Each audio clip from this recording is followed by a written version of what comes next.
Quel avenir pour les médecines traditionnelles à l'heure de la mondialisation? Laurent Pordier est spécialiste de l'Asie, Emmanuel Simon spécialiste de l'Afrique.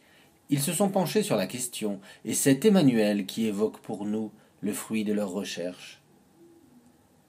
On a eu envie de faire un ouvrage ensemble parce que le regard sur l'évolution des médecines traditionnelles dans le monde contemporain, en Asie, ou en tout cas chez les spécialistes de l'Asie et chez ce qu'on pourrait dire les africanistes, était complètement différent. C'est-à-dire qu'en Asie, le fait qu'un spécialiste d'Ayurveda, s'adaptait au changement, apportait des nouvelles, innovait, un peu utilisait la biomédecine, etc., n'était pas forcément vu négativement. Au contraire, dans les travaux existants, on mettait en avant cette capacité créative, etc. Alors que chez les auteurs africanistes, en fait, on avait une littérature qui mettait en avant le fait qu'on avait un développement du charlatanisme en Afrique, qu'on avait de plus en plus de thérapeutes qui finalement étaient illégitimes et donc du coup se mettaient à adopter des pratiques biomédicales, etc. Et du fait de leur illégitimité à l'intérieur du champ thérapeutique traditionnel, ils étaient obligés d'importer d'autres savoirs, etc. Que ça soit Laurent Pordier ou moi-même, on n'avait pas du tout cette vision-là des choses, en tout cas pas cette vision-là justement développée par les africanistes. Pour nous, ça nous semblait évident que ces thérapeutes qui étaient décrits comme illégitimes et donc acculés un peu à changer finalement, c'était au contraire des thérapeutes qui étaient parfaitement en prise avec le contemporain, qui n'étaient pas du tout acculés au changement, mais c'était juste que, à la limite, peut-être ce qu'on observait comme quelque chose de vraiment rarissime dans les années 80, c'était juste l'annonce de ce qui allait être finalement général plus tard. Et c'est d'ailleurs ce qui s'est observé, c'est-à-dire ces guérisseurs qui étaient pointés comme illégitimes et très marginaux, etc. En fait, c'est c'est ce qu'on observe de manière générale aujourd'hui. C'est parce que tout simplement ils sont traversés par le changement comme n'importe qui est traversé par le monde contemporain. Donc en fait c'était ça qu'on avait envie de faire, c'était de montrer à travers des portraits comment ces personnes-là, comment l'itinéraire de ces personnes-là rend compte de la complexité du champ thérapeutique aujourd'hui, de toute... Et ça, autant en Asie qu'en Afrique, et que finalement, dans les deux cas, ça dit un peu la même chose. On s'intéresse à l'impact de la circulation accélérée des savoirs, des biens et des hommes sur ces pratiques thérapeutiques. Donc des biens, ça peut être le médicament par exemple, et notamment le médicament pharmaceutique, et comment ce médicament pharmaceutique en se diffusant partout dans le monde forcément vient interroger le remède, ce qu'on peut appeler le remède, la plante, etc. Et comment est-ce que du coup ce remède, cette plante s'est transformée et devient aujourd'hui un médicament, entre guillemets, ou en tout cas dans sa manière de se transformer, entend répondre au modèle du médicament pharmaceutique et être potentiellement concurrentiel vis-à-vis de ce médicament pharmaceutique. Ça peut être aussi la circulation des hommes et notamment de ces thérapeutes. En fait, l'ouvrage en question, c'est des chapitres. Chaque chapitre, c'est une biographie. Donc, en fait, chaque chapitre, c'est une biographie d'un thérapeute. Et donc, on a notamment un auteur qui suit les itinéraires d'un thérapeute tibétain qui se trouve être invité finalement aux États-Unis à intervenir dans des cours, qui intervient aussi en lien avec des ONG qui entendent valoriser la culture tibétaine, etc. Et donc qui se retrouve donc dans des circulations, dans des réseaux transnationaux, et comment l'inscription de ces personnes dans ces réseaux-là vient aussi transformer leur pratique thérapeutique. Donc il y a aussi ça, on s'intéresse beaucoup à ces réseaux-là.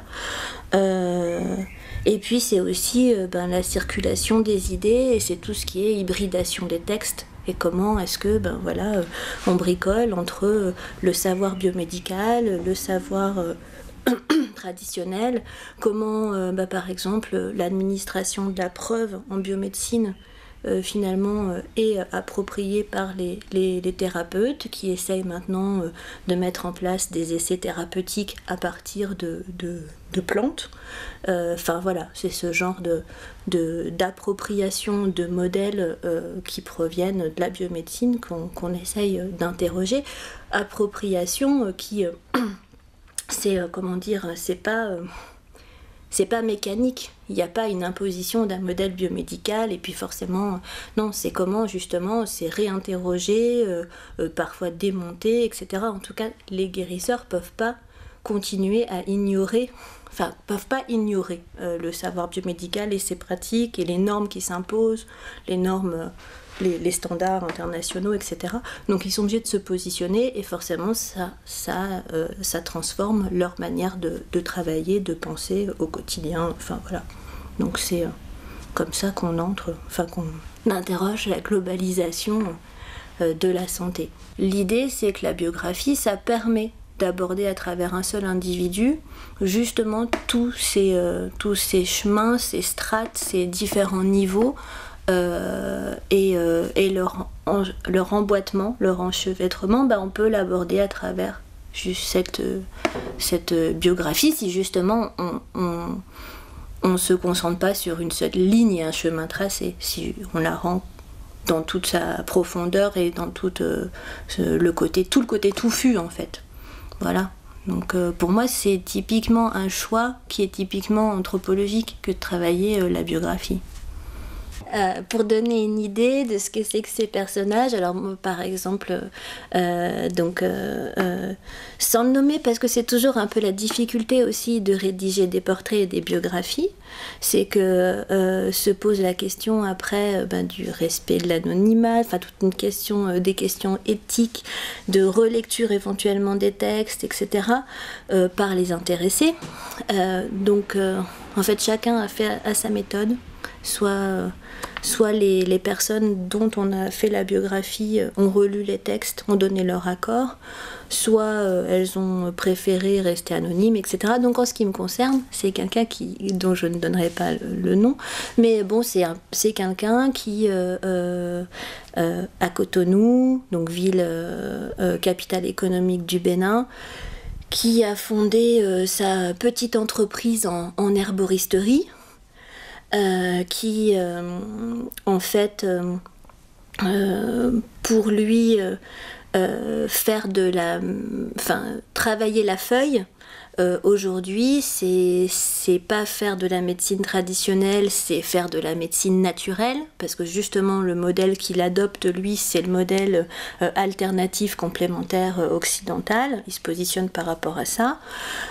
C'est aussi justement être capable d'administrer la preuve de ce qu'il avance, et donc c'est quelqu'un qui met en place des essais thérapeutiques mais avec les moyens qui sont les siens. Des essais thérapeutiques qui évidemment respectent pas les standards d'essais cliniques tels qu'on peut les connaître par ailleurs en biomédecine, mais où il essaye, on va dire, de copier ça avec ses moyens à lui.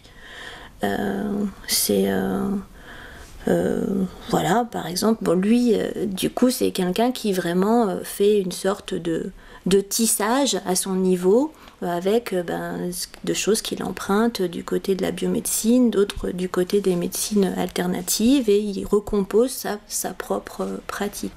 Mondialisation sanitaire, c'est pas impérialisme biomédical, c'est pas ça en réalité. Il y a des tas de... Même si les gens s'approprient localement des modèles biomédicaux, ils les critiquent, ils en font autre chose. Par exemple, que ça soit en Inde ou en Chine, il y a vraiment pour le coup des vrais essais cliniques qui sont faits avec la médecine traditionnelle, qui répondent à des standards internationaux, mais pour autant qui aussi sont adaptés à la situation locale, à la materia medica, et donc qui pensent autrement l'essai clinique. Et c'est une contribution locale à un savoir universel, on va dire. Donc non, moi je pense que ce qui est intéressant pour nous aussi, c'est de voir comment est-ce qu'on peut avoir des contributions locales à une forme d'universalité, et que ça peut provenir aussi des médecines traditionnelles. Voilà, donc moi je pense qu'elles ont un avenir, ça, c'est clair. Voilà. 50 nuances de gris-gris. Non. Les nouveaux guérisseurs. Biographie de thérapeutes au temps de la globalisation. Par Emmanuel Simon et Laurent Pordier. EHESS édition 2013. 304 pages. 22 €.